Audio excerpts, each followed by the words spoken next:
ሕገ መንግሥቱ እንዲቀየር አጀንዳ ቀረበ። ሰላም እንደምንላችኋል ክቡራትና ክቡራን የኢትዮ ፎከስ ቤተሰቦች፣ የዕለቱን ዜና ይዤላችሁ ቀርቤያለሁ። ለቻናላችን አዲስ የሆናችሁ ላይክ፣ ሼርና ሰብስክራይብ በማድረግ አብራችሁን ቆዩ። ባሳለፍነው አርብ አዲስ አበባ ውስጥ ተጀምሮ ትናንት በተጠናቀቀው የሀገራዊ ምክክር ኮሚሽን የፌዴራል ተቋማትና ማህበራት አጀንዳ ማሰባሰብ መድረክ ተካሂዷል። ሕገ መንግሥቱን መቀየር ወይም ማሻሻል እንዲሁም የሰንደቅ ዓላማ ጉዳይ በአጀንዳነት መቅረባቸው ታውቋል። ስማቸው እንዳይገለጽ የጠየቁ የምክክር ጉባኤው ተሳታፊ ለኢትዮ ፎከስ እንደተናገሩት የሕገ መንግሥት መቀየር ጥያቄ የተነሳበት ዋናው ጉዳይ የመንግሥት ስርዓትና አወቃቀር ምን መምሰል አለበት የሚለውን ለመወሰን መሆኑን ጠቁመዋል።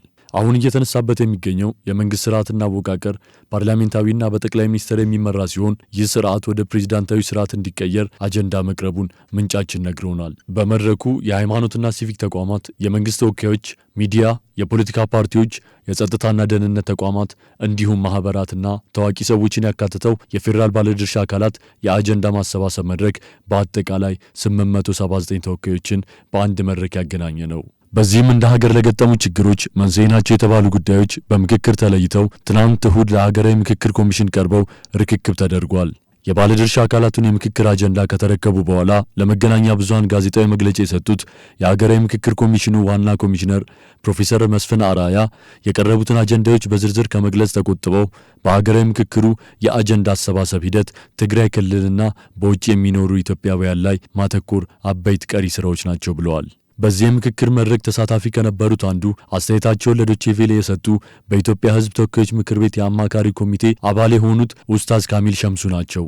በተለያየ ደረጃ ሲቀርቡ ከነበሩ አጀንዳዎች አንዱ የዚህን ሀገር ችግር በመሰረታዊነት ይፈታል ተብሎ የሚታመነው የሕገ መንግሥትና ከሕገ መንግሥት ጋር ተያይዞ ያሉ ጉዳዮች ናቸው ያሉት ኡስታዝ በተለያየ ደረጃ ሲቀርቡ ከነበሩ አጀንዳዎች አንዱ የዚህን ሀገር ችግር በመሰረታዊነት ይፈታል ተብሎ የሚታመነው የሕገ መንግሥትና ከሕገ መንግሥት ጋር ተያይዞ ያሉ ጉዳዮች ናቸው ያሉት ኡስታዝ ካሚል ሸምሱ የመንግሥት ስርዓትና አወቃቀር ምን መምሰል አለበት የሚሉትን ጨምሮ በርካታ ጥያቄዎች በመድረኩ ተነስተው ለምክክር በአጀንዳነት መቅረቡን ጠቁመዋል። በዚህም የህብረተሰብ ጥያቄ የሆኑ በርካታ ሀሳቦች በመድረኩ መንሸራሸራቸውን ነው ያነሱት። የኢትዮጵያ እውነተኛ ችግር ምልክቶቹ ሳይሆኑ መሰረቱ ላይ ነው የሚል አስተያየታቸውን የሰጡን ሌላኛው የመድረኩ ተሳታፊ ፖለቲከኛ ኢብሳ ነገዎ በምክክር መድረኩ ተነስተው ትኩረት የሳቡ ሀሳቦችን የኢትዮጵያ እውነተኛ ችግር ምልክቶቹ ሳይሆን መሰረቱ ላይ ነው የሚል አስተያየታቸውን የሰጡን ሌላው የመድረኩ ተሳታፊ ፖለቲከኛ ኢብሳ ነገዎ በምክክር መድረኩ ተነስተው ትኩረት የሳቡ ባሏቸው ሀሳቦች ላይ ይህንን ብለዋል። የመንግስት አመሰራረት ላይ ችግር ስለነበር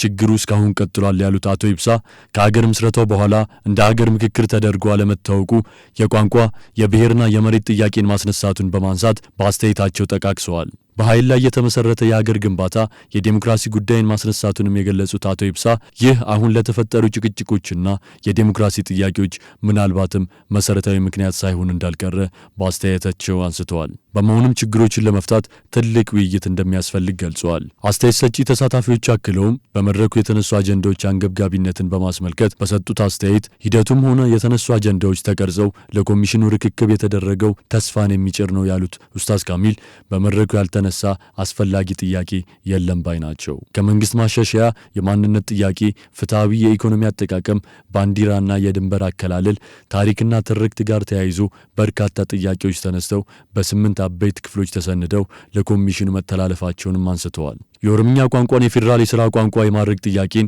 ከተነሱ ሀሳቦች እንደማሳያ አድርገው አስተያየታቸውን የሰጡት አቶ ኢብሳ ነገዎ በፊናቸው ለሚነሱ በርካታ ጥያቄዎች የሕገ መንግሥት ማሻሻያን በመሰረታዊ ጥያቄነት መቅረቡን አመልክተዋል።